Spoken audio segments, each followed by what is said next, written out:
semuanya, Assalamualaikum warahmatullahi wabarakatuh. Welcome back to my YouTube channel.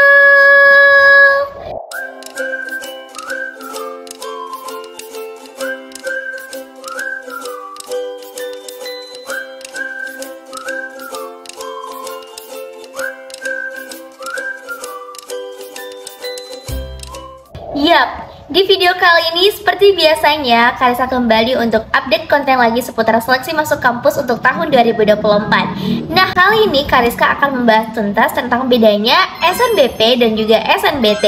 Nah, pembahasan ini akan mencakup tentang bagaimana timeline pendaftarannya untuk tahun 2024. Yang kedua, apa saja yang mempengaruhi kelolosan untuk seleksi jalur SNBP dan SNBT. Dan juga aturan terbaru sistem seleksi SNBP dan juga SNBT untuk tahun 2024. Nah, tapi sebelum itu jangan lupa buat support channel ini dengan klik tombol subscribe dulu biar Kariskanya tambah semangat terus upload videonya.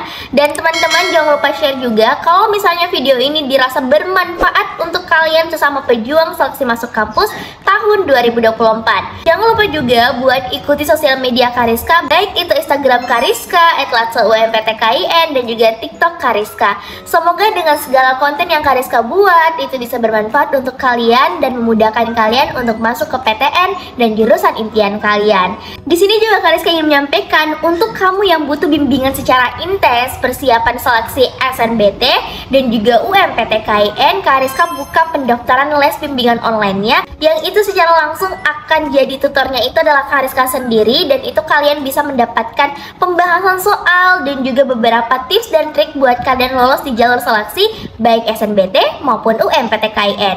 Oke, tak perlu berlama-lama lagi, langsung saja simak bye-bye videonya ya.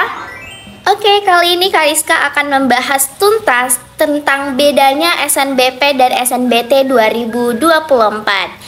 Nah, Kariska akan bahas beberapa poin dan kalian penting untuk mencatat baik-baik. Semoga video ini bisa bermanfaat untuk kalian yang sedang persiapan seleksi SNBP dan SNBT.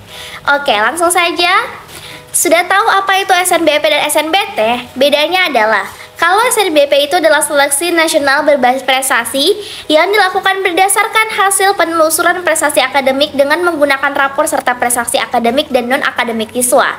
Jadi SNBP itu adalah jalur yang hanya berdasarkan nilai rapor kalian. Tapi tidak hanya nilai rapor ya, ada beberapa strategi yang mampu membuat peluang lolos kamu bisa lolos seleksi jalur SNBP. Kemudian SNBT itu adalah jalur seleksi nasional berbasis tes yang biasanya itu dikenal dengan UTBK. Jadi kamu akan melakukan ujian tes untuk bisa lolos ke masuk PTN, impian, dan jurusan yang kalian inginkan. Nah, untuk UTBK itu sendiri bisa kamu sesuaikan dengan pilihan PTN-mu atau mau pilih PTN vokasi atau perguruan tinggi keagamaan Islam negeri. Nah, kapan harus pendaftarannya? Kalau SNBP itu, sepertinya SNBP itu sudah berlangsung ya. Dia sedang berproses di pengisian PDSS, yaitu 9 Januari hingga 9 Februari 2024. Jadi sementara proses pengumuman siswa eligible dan pengisian PDSS lewat akun SNPMB. Kemudian pendaftaran SNBP. Pendaftaran SNBP ini dilakukan pada tanggal 14 sampai 28 Februari 2024. Jadi untuk SNBP ini yang bisa mendaftar adalah siswa-siswa eligible yang sudah diberikan hasil dari pihak sekolah mengenai pemeringkatan siswa yang berhak mendaftarkan diri di jalur seleksi SNBP. Dan pengumuman hasil SNBP akan diumumkan pada tanggal 26 Maret 2024. Kemudian SNBT, pendaftaran UTBK SNBT ini dilaksanakan mulai tanggal 21 Maret hingga 5 April 2024. Jadi sebelum pengumuman hasil SNBP itu udah terbuka duluan pendaftaran UTBK. Lalu siapa saja yang bisa mendaftarkan SNBT? Yang bisa mendaftar SNBT itu adalah gap year yang pada tahun 2023, 2022, dan 2024. Nah, untuk pelaksanaan UTBK gelombang pertama dilakukan pada tanggal 30 April hingga tanggal 7 Mei. Ini masih rencana ya, tapi kita tidak tahu apakah ada perubahan untuk setiap pelaksanaan UTBK di gelombang pertama maupun gelombang kedua. Untuk gelombang kedua itu di tanggal 14 sampai 20 Mei 2024 dan pengumuman hasil SNBT akan diumumkan pada tanggal 13 Juni 2024. Nah, nantinya hasil dari SNBT ini bisa kamu unduh atau bisa kamu download untuk kamu gunakan untuk di seleksi berikutnya pada tanggal 17 Juni hingga 31 Juli 2024. Jadi catat ya timeline pendaftaran seleksi SNBP dan SNBT. Selanjutnya adalah apa saja sih faktor penentu lolos untuk jalur di seleksi SNBP dan SNBT. Nah, untuk jalur seleksi SNBP yang sedang berjalan ya, yang perlu kamu perhatikan adalah satu, strategi pemilihan jurusan dan PTN. Nah, pemilihan jurusan dan PTN ini masih dianggap sepele oleh kalangan mahasiswa yang akan mendaftarkan diri di perkuliahan. Pemilihan jurusan ini harus sesuai dan juga realistis, dan PTN-nya juga seperti itu. Jadi pentingnya untuk penempatan jurusan yang ketat dan juga kurang ketat. Dan pastikan kamu memilih jurusan yang realistis dan sesuai dengan kemampuan kamu ya. Kemudian yang kedua adalah sertifikat nasional. Nah, sertifikat ini menunjang kamu untuk bisa lolos lebih besar dan lebih maksimal di jalur seleksi SNBP ini. Ketimbang dengan mereka yang tidak memiliki sertifikat dan kamu yang memiliki sertifikat, maka jauh lebih besar peluang lolosnya untuk kamu yang memiliki sertifikat. Nah, ketiga adalah track record alumni. Jika ada alumni dari sekolah kamu yang pernah lolos pada jurusan dan PTN yang kamu inginkan, maka sangat akan membuka pintu atau peluang lolos yang jauh lebih besar untuk kamu bisa lolos di jalur seleksi SNBP. Kemudian yang keempat ada nilai rapor atau nilai mapel relevan ya.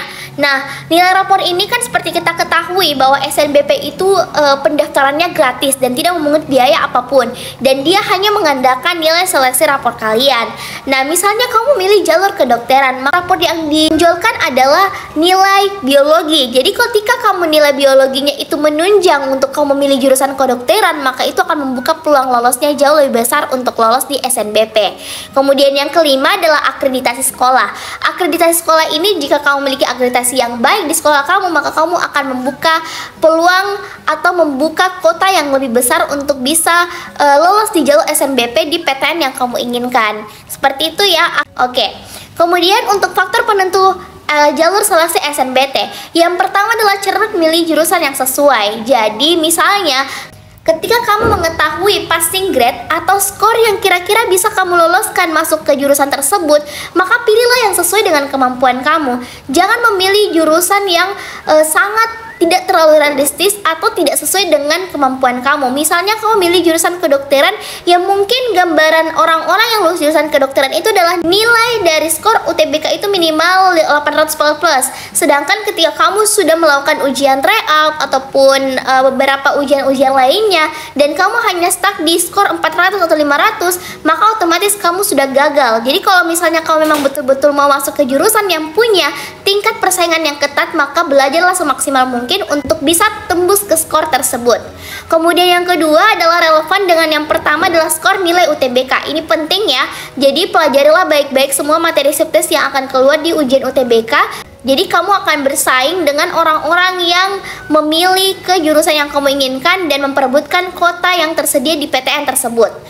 Yang ketiga adalah kesiapan mental. Nah, kesiapan mental ini adalah kamu bisa lakukan dengan sering melakukan ujian tryout, membiasakan diri dengan latihan soal, biasakan diri dengan membuat target belajar kamu sendiri. Paling penting juga di sini adalah kamu juga punya kesehatan fisik yang baik.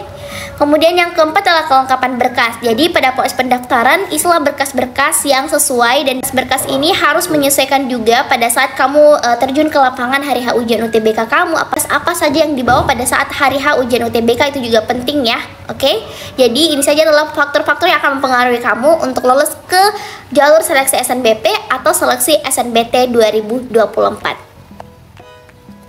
Lalu apa sih yang berubah di tahun 2024? Nah, Untuk jalur seleksi SNBP adalah siswa yang dinyatakan lulus seleksi jalur SNBP 2024 tidak dapat mendaftar seleksi jalur SNBT dan mandiri di PTN manapun. Ingat ya, ketika kamu sudah lolos seleksi SNBP, maka kamu tidak boleh lagi lari di jalur SNBT maupun mandiri. Jadi untuk SNBP itu sendiri adalah Kariska sarankan untuk tidak main-main dalam memilih jurusan, karena ketika kamu udah lolos di jalur seleksi SNBP, maka kamu harus bertanggung jawab dengan pilihan jurusan yang kamu sudah pilih. Jadi jangan pernah main-main sama jurusan yang kamu asal-asal milih jurusannya. Kemudian apa yang berubah di SNBT? Yang pertama adalah peserta yang dinyatakan lulus melalui jalur SNBT 2024 dan telah daftar ulang atau registrasi di PTN yang dituju tidak dapat diterima pada seleksi jalur mandiri 2024 dan di perguruan tinggi manapun. Nah, jadi kamu tidak bisa juga lari di jalur SNBT ya. Ketika kamu udah lolos, kamu tidak boleh lagi untuk daftar ke jalur mandiri dan perguruan tinggi manapun. Kemudian yang kedua adalah soal dalam SNBT 2024 tidak hanya pilihan ganda, tetapi terdapat isian singkat. Jadi ini yang berubah juga di tahun 2024 itu, terdapat soal isian yang Kariska akan kasih tahu secara detail tentang bagaimana subtes-subtes yang akan keluar di ujian UTBK 2024 untuk video berikutnya. Nah, aturan baru dalam pemilihan prodi di tahun 2024 yaitu pertama, peserta jalur SNBT diperbolehkan memilih maksimal 4 program studi yang terdiri dari pilihan program akademik dan pilihan program vokasi.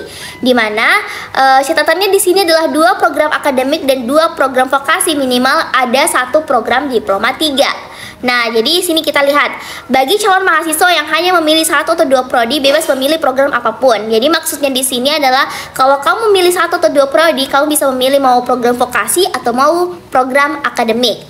Kemudian yang kedua adalah jika calon mahasiswa memilih 3 prodi, maka harus memilih 2 program akademik dan 1 program vokasi, atau 2 program vokasi dan 1 program akademik. Kemudian yang ketiga adalah jika calon mahasiswa memilih pilihan 4 prodi, maka harus memilih 2 program akademik, 2 program vokasi, dan minimal 1 program diploma 3. Jadi untuk kamu yang mau memilih 4 program studi, jadi terserah pilihan kamu ya, mau memilih 2 atau pilih 3 atau memilih 4. Kemudian yang kedua adalah calon mahasiswa yang mendaftar SNBP, aturan pemilihan prodi yakni setiap siswa eligible diizinkan untuk memilih program studi di PTN. Jadi di mana untuk SNBP itu sendiri, setiap siswa dapat memilih 2 program studi dari 1 PTN atau 2 PTN. Jika memilih 2 program studi, salah satunya harus berada di PTN provinsi. Begitupun juga jika memilih 1 program studinya, dapat memilih PTN yang berada di provinsi manapun. Itu berlaku untuk kamu memilih 2 program studi. Jadi 1 PTN-nya ada di provinsi domisili dan 1 PTN-nya harus ada di provinsi manapun itu. Nah, ini seperti dengan ketentuan yang di tahun kemarin, tahun 2023. Nah, itu saja untuk sistematika dan pembahasan tuntas terkait bedanya SNBP dan SNBT, baik juga tambahan pendaftaran, penentu lolosnya, dan juga aturan-aturan terbaru yang dikeluarkan tahun 2024. Jadi semangat buat pejuang seleksi masuk kampus 2024. Jangan lupa buat follow up terus informasinya di Latsel UMPT KIN, dan buat kamu yang pengen bimbingan online secara intens dengan Kariska, kamu bisa daftarkan diri kamu di privat Kariska. Terima kasih. Nah, itulah tadi pembahasan tuntas seputar perbedaan antara seleksi SNBP dan juga SNBT 2024. Semoga video ini bermanfaat untuk kalian dan penting buat catat baik-baik ya setiap apa yang menjadi poin-poin penting yang Kariska sampaikan ya. Oke, terima kasih sudah menyimak video ini sampai akhir. Jangan lupa untuk kamu latihan soal ya. Kariska udah buat part 1 dan part 2 untuk seleksi SNBT 2024. Kalau misalnya ada request untuk konten berikutnya, kalian bisa tuliskan di kolom komentar ya. Dengan cara itu Kariska tahu apa yang kalian butuhkan dan kira-kira apa yang perlu Kariska perbaiki dan tingkatkan kembali untuk video-video konten selanjutnya. Oke, sekian dan terima kasih. Memohon maaf jika ada salah kata dan kekurangan. Wassalamualaikum warahmatullahi wabarakatuh. Dadah.